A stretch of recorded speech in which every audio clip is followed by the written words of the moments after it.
محمد قاسم محمودی صاحب ہیں، یہ نوشہرہ سے ہیں، فرماتے ہیں کہ مفتی صاحب سالگرہ منانا اور اس پر کیک کاٹنا جائز ہے یا ناجائز ہے؟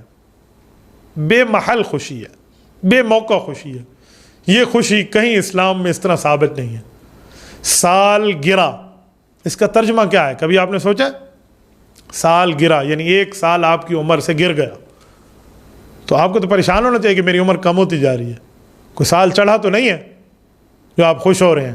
بے معنی خوشی ہے، بے محل خوشی ہے، اس کو کوئی شریعت کی حد تک میں اس طرح نہیں کہہ سکتا کہ شریعت کی حد میں ہے، آپ کریں گے آپ کو اتنا ثواب ہے، نہ کریں گے آپ کو اتنا گناہ ہے، اس طرح کچھ بھی نہیں ہے۔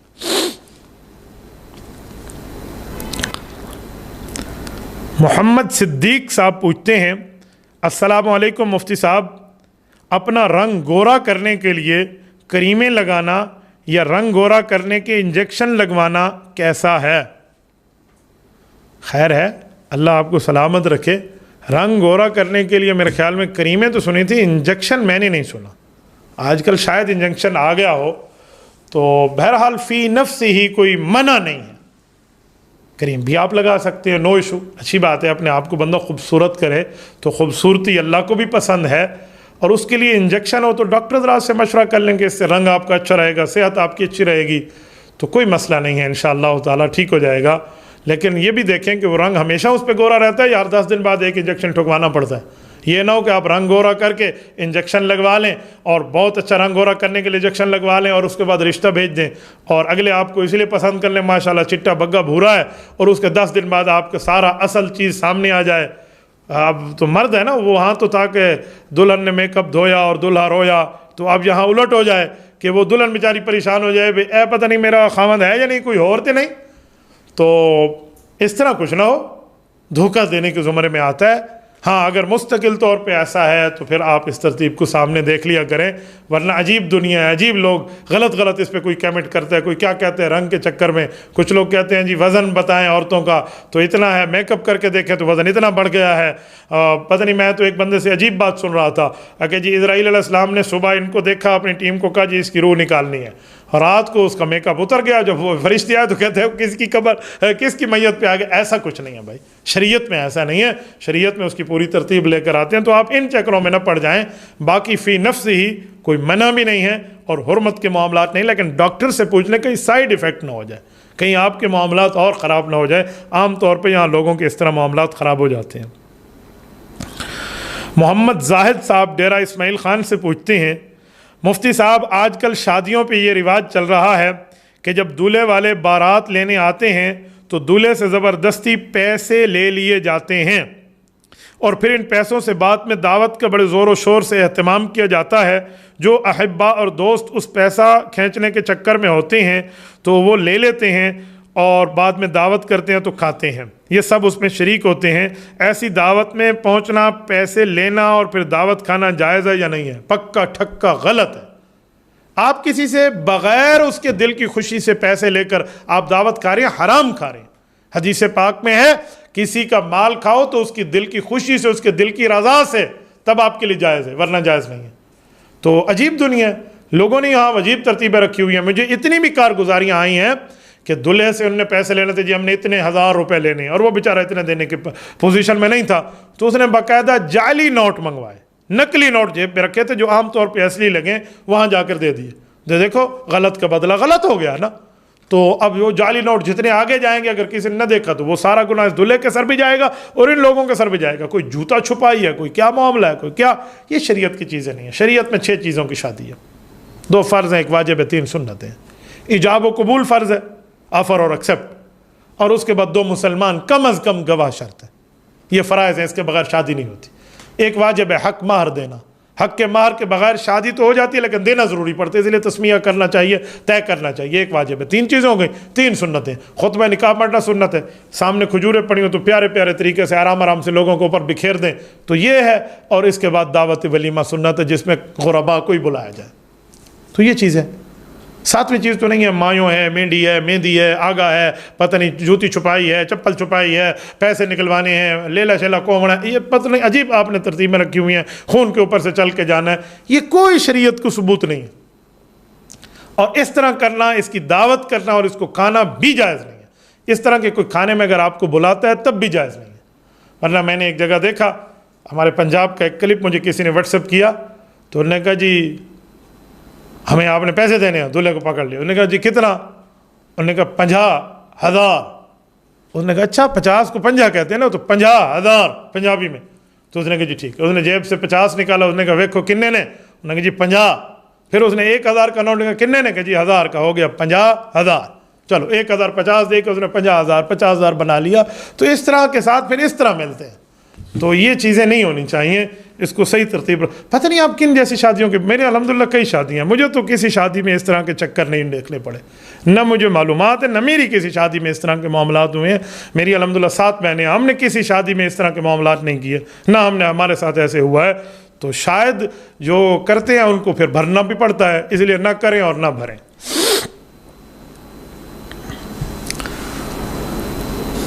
دوست محمد صاحب یہ بھی ڈیرہ اسماعیل خان سے پوچھتے ہیں کہ دوران نماز اگر کوئی بندہ ایسا آ جائے جس نے پیاز کھائے ہوئے ہوں اور اس کی منہ سے بدبو آ رہی ہو، ساتھ کھڑا ہوا آدمی بہت برا محسوس کر رہا ہو، اس کی طبیعت بوجھل ہو رہی ہو اور اس سے برداشت نہ ہو رہا ہو، تو کیا ایسا آدمی اپنے منہ پر کوئی رومال یا کپڑا وغیرہ رکھ سکتا ہے یا نماز توڑ کے پچھلی صف میں چلا جائے؟ رہنمائی فرمائیں۔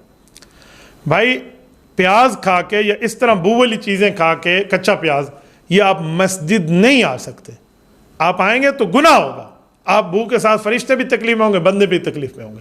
اور اگر واقعی ایسا ہی کوئی پرابلم ہے تو ماسک کی حد تک تو گنجائش ہے، باقی تھوڑا سا آپ برداشت کر لیں، توڑ کے آپ پیچھے کیوں جاتے ہیں؟ نماز نہیں توڑنی چاہیے۔ لیکن اگر آپ سے 100% برداشت، بالکل آپ ٹھہر ہی نہیں سکتے، تو مجبوری میں پھر نماز توڑ کے بندہ ہٹ آئے، بعد میں اپنی نماز کی قضا کرے۔ لیکن ایسی سچویشن بہت کم آتی ہے، لوگوں کو اس پہ تھوڑا خیال کرنا چاہیے، معاملات کو دیکھنے چاہیے۔ بعض اوقات میں نے دیکھا ہے مسجد میں اے سی چل رہا ہوتا ہے، یا مسجد میں ہیٹر، آج کل یہ جو انویلٹر ہیں یہ جو چل رہے ہوتے ہیں، تو یہ جو فضا ہوتی ہے پورے کمرے میں وہ ان کی گردش کر رہی ہوتی ہے۔ یہ آئے اور انہوں نے جوتیاں اتاری اور اس کے بعد ماشاءاللہ جو جرابیں ہیں نا، کمال ہے یار اس جرابوں کی، اس کی سمیل پوری مسجد میں گھوم گئی۔ تو اس لیے بہتر ہے کہ آپ اپنی جرابیں بھی اتار دیں۔ کچھ ایسی چیزیں ہوتی ہیں نا، یقین مانے اس سے شیطان بھی شاید پناہ مانگ جاتا ہو، اتنی عجیب سمیل ہوتی ہے۔ میں کل ایک بات پڑھ رہا تھا، مجھے ایک دوست نے شاید واٹس ایپ پہ بھیجا، ہاں وہ کہہ رہے تھے کہ ایک باپ تھا، وہ ہر وقت اپنے بچوں کو ٹنڈے ہی کھلاتا تھا، ٹنڈے کھاؤ ٹنڈے کھاؤ ٹنڈے کھاؤ۔ بچے تنگ آ گئے کہ ابا ٹنڈے کے علاوہ بھی دنیا میں کوئی سبزی ہے تو وہ کھلا لے۔ نہیں پتر یہ کھو سے کھا، وہ ٹنڈے کھلا رہا تھا۔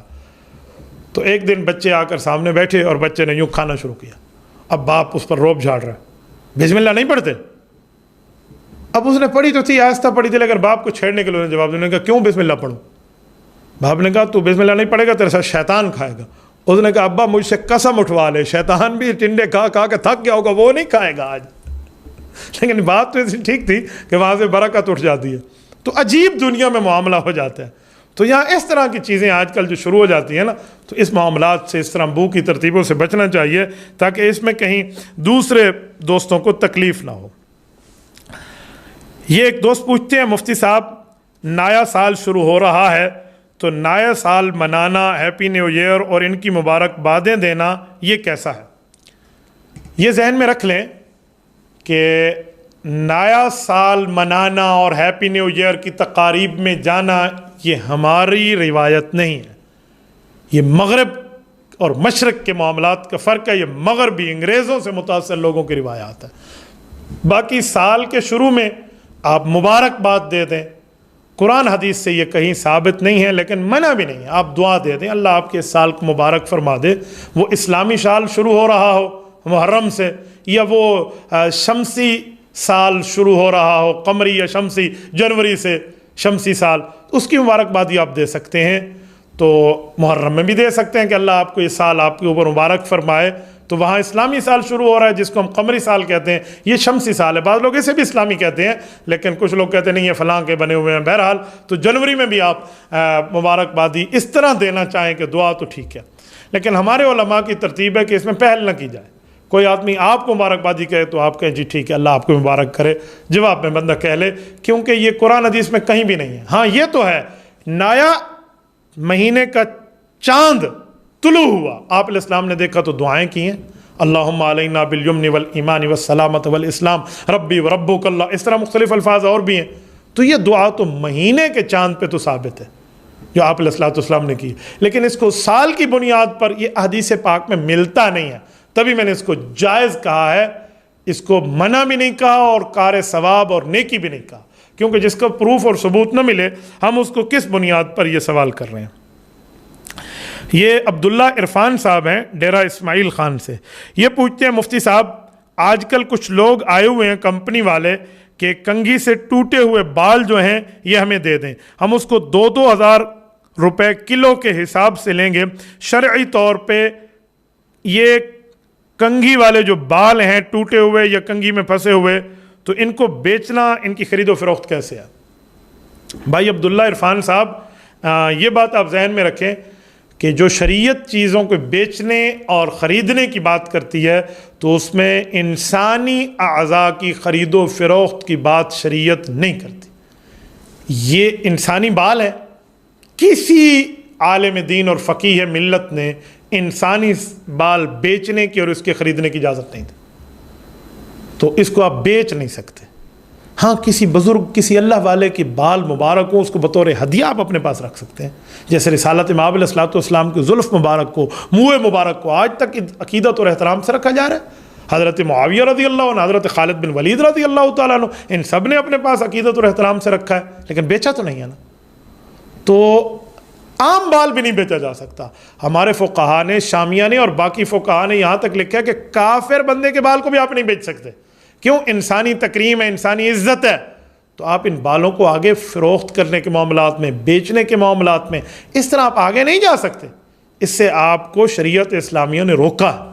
اللہ تعالیٰ آپ کو سلامت رکھے، باکرامت رکھے، اور میرے لیے بھی آپ دعا کریں۔ کل میری طبیعت بہت خراب تھی، میں لائیو سیشن میں آ رہا تھا، یقین مانے اتنی طبیعت خراب ہو گئی، اللہ مانو والحفیظ، تو پتہ نہیں کیا ہو جاتا ہے، آپ لوگ شاید دعائیں کم کرتے ہیں یا پتہ نہیں کیا معاملہ ہے، تو میں نے ظہر، عصر، مغرب، عشاء بیٹھ کے پڑھی ہے، کمرے میں پڑھی ہے، مسجد تک بھی نہیں آ سکا، اور آج الحمدللہ اللہ پاک نے کرم فرمایا، طبیعت آج بھی خراب ہوئی میری یہاں آتے ہوئے، لیکن اللہ کے فضل نے، اللہ کے کرم نے مجھے حوصلہ دیا تو میں آپ حضرات کے یہاں آ گیا۔ تو آپ حضرات بھی دعائیں کیا کریں، میری بہنوں کو، میری ماؤں کو، میرے بھائیوں کو اللہ پاک خوش رکھے۔ یقین مانے جب آپ کی دعائیں سامنے آتی ہیں نا تو ایسے سمجھیں ہمارے تمام دینی اسفار میں، دینی کاموں میں آپ کا حصہ پڑتا ہے۔ اللہ کریم کا کرم ہے کہ آپ کا یہ بھائی جب بھی کبھی گاڑی میں بیٹھا ہے یا اس کی گاڑی کا پہیہ گھوما اور چلا ہے تو وہ دین کے لیے چلا ہے۔ یقین مانیے ہماری دینی اسفار میں ہماری گاڑی اتنی چلتی ہے، ایک ہفتے بعد اس کا مکمل وہ جو ہوتا ہے آئل اس کا چینج کرانا پڑتا ہے، وہ 3 سے 5 ہزار کلومیٹر پہ چینج ہوتا ہے، ہفتے پہ ہمیں چینج کرانا پڑتا ہے۔ آپ اندازہ لگائیں کہ اسفار کی کتنی وہ ہوگی۔ تو یہ کچھ دن میرے ماشاءاللہ خوش قسمت ہیں دن ہیں اور دھند کے، اس میں سموک زیادہ ہے، تو ان دنوں میں الحمدللہ گھر میں بیٹھا ہوتا ہوں۔ ویسے عام دنوں میں الحمدللہ وقت دیتا ہوں گھر میں، تو ان دنوں میں شاید کافی تھوڑا زیادہ دیا۔ امید ہے میں انشاءاللہ کچھ دنوں میں ایک بار پھر آپ کے سامنے لائیو سیشن کی صورت میں آؤں گا۔ میری ایک کارگزاری سنانے کا مطلب یہ تھا کہ آپ حضرات دعائیں کریں، جتنی آپ کی دعائیں ہوں گی انشاءاللہ تعالیٰ اتنا آپ کا اس دین میں حصہ ہوگا۔ باقی میں بیمار ہوں یا میں تندرست ہوں یا میں سفر پہ ہوں یا میں گھر میں ہوں، رسول اللہ کا دشمن، اللہ کا دشمن، صحابہ کا دشمن، اہل بیت کا دشمن، علماء، فقہا، اولیاء، اتقیاء، اصفیاء کا دشمن یہ بھول جائے کہ میری بیماری ہے تو ہم نے آپ کا تعاقب نہیں کرنا۔ ہم موجود ہیں، ہم ورنہ ہماری دینی، دنیاوی اور ہماری نسبی نسلیں انشاءاللہ تعالی آپ کے گردن پہ پاؤں رکھ کے جئیں گی۔ یہ بات آپ ذہن میں رکھیں انشاءاللہ، ایسا کچھ معاملہ نہیں ہے۔ میں اہل باطل کے لیے واقعی سخت ہوں۔ لوگ مجھے کہتے ہیں مولانا ہم نے آپ کو سخت دیکھا ہے، آپ نے ہمیں یارانہ محفل میں نہیں دیکھا۔ آپ اگر ہمیں یارانہ محفل میں دیکھیں تو اور بات ہے، ہو ہلکا یاراں تو بر ریشم کی طرح نرم، ہو رزم حق و باطل تو فولاد ہے مومن۔ علامہ اقبال رحمہ اللہ نے ہمیں یہی سمجھایا ہے، یہ ہمارا محاذ ہے، اس محاذ پہ آپ نے ہمیں لڑتے دیکھا ہے، تو اس لیے سختی اور نرمی دونوں پہلو ہمیں رکھنے پڑتے ہیں۔ تو اہل باطل اگر کہتے ہیں سخت ہے فلاں ہے فلاں، تو بہت اچھا ہے، بہت اچھا ہے ماشاءاللہ، کوئی نہیں مسئلہ۔ باقی ہم دین اسلام کے لیے جب تک رب نے قوت رکھی ہے اور اس جان میں دھڑکنے والا خون ہے، انشاءاللہ تعالی دین اسلام پہ پہرا جاری رہے گا۔ اللہ پاک آپ کو اور ہمیں صراط مستقیم پہ رکھے۔ جزاکم اللہ تعالی۔